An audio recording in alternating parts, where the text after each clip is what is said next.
जय हिंद। बिहार के अंदर जो अपराध है वो चरम सीमा पर है। फिलहाल की खबरें हैं पटना और गया जिला रेलखंड से, जहां पर बेलागंज में चलती ट्रेन का बदमाशों ने चेन पुलिंग किया था, यानी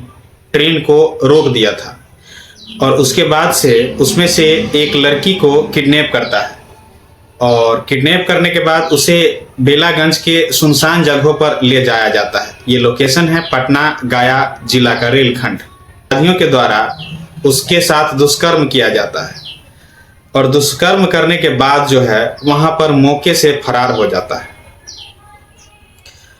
और लड़कियों के द्वारा 112 डायल करने के बाद पुलिस विभाग की टीम वहां पर पहुंचते हैं।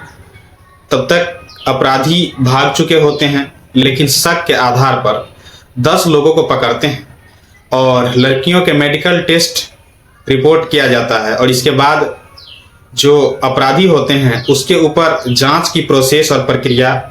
चालू है। रियल में ये भी नहीं कह सकते कि जो पकड़ा गया अपराधी है वही रियल है या फिर उनको जांच और पूछताछ के बाद सबूत न मिलने के कारण छोड़ दिया जाएगा। कि जब घटना होता है, जब चेन पुलिंग किसी के द्वारा किया जाता है, ट्रेन के अंदर सुरक्षाकर्मी नहीं होते हैं जो अपराधियों के ऊपर कार्रवाई करेगा, या फिर जब घटना घटती है कोई सुरक्षाकर्मी ऐसा नहीं होता है जो ये घटना हो ही ना सके।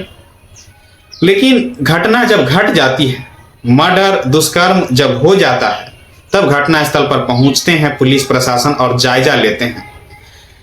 पता नहीं सरकार क्या चाहती है। यहाँ बिहार में बीजेपी की जब से सरकार बनी है, रेप और मर्डर जैसी समस्याएं लगातार बढ़ती जा रही है और मर्डर हो जाने के बाद, दुष्कर्म हो जाने के बाद जब घटना स्थल पर पहुंचते हैं पुलिस, तो उसका क्या फायदा हो सकता है। इसीलिए हम पेरेंट्स, गार्जियन और जो हमारे देश के सिटीजनशिप है, नागरिक है, उनसे मैं गुजारिश करता हूं कि आपके पास अगर बेटियां हैं, बच्चियां हैं, तो आप उनकी सुरक्षा भरपूर स्वयं ही करें और कहीं भी भेजते हैं, जाते हैं तो आप उनके साथ भेजिए और जाएं। और कोई व्यक्ति अगर सोच रहा है कि हमारा कोई दुश्मन नहीं है, हमारे साथ ये घटना नहीं घट सकती है, तो जितने भी घर के फैमिली है, मेंबर्स है, सब अपने बाल बच्चे छोटे बड़े सबके ऊपर ध्यान दे, क्योंकि यहाँ पर बच्चे भी गायब होते हैं, लड़कियों का किडनैपिंग भी होता है, दुष्कर्म भी होता है और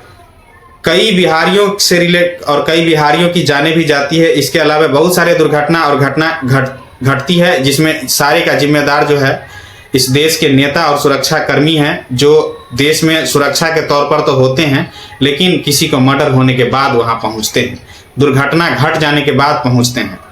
इससे पहले जो सुरक्षा में चूक होती है उसकी समस्या का समाधान पहले नहीं करती है, लेकिन जब घटना घट जाता है तो व्यक्ति अपनी टीम लेकर के पहुंचते हैं और 2-4 को पकड़ करके इसमें डालते हैं, जिसमें सही भी हो सकता है या सही नहीं भी हो सकता है।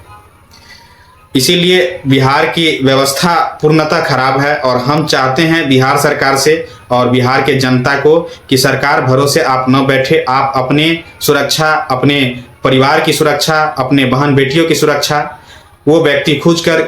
खुद करे, समाज खुद करे, क्योंकि पुलिस प्रशासन और नेताओं के भर से न छोड़े। और अगर आप चाहते हैं कि बिहार की व्यवस्था को अभी भी बदलना है तो एक बार जन आक्रोश और जन आंदोलन करने की जरूरत है। इसलिए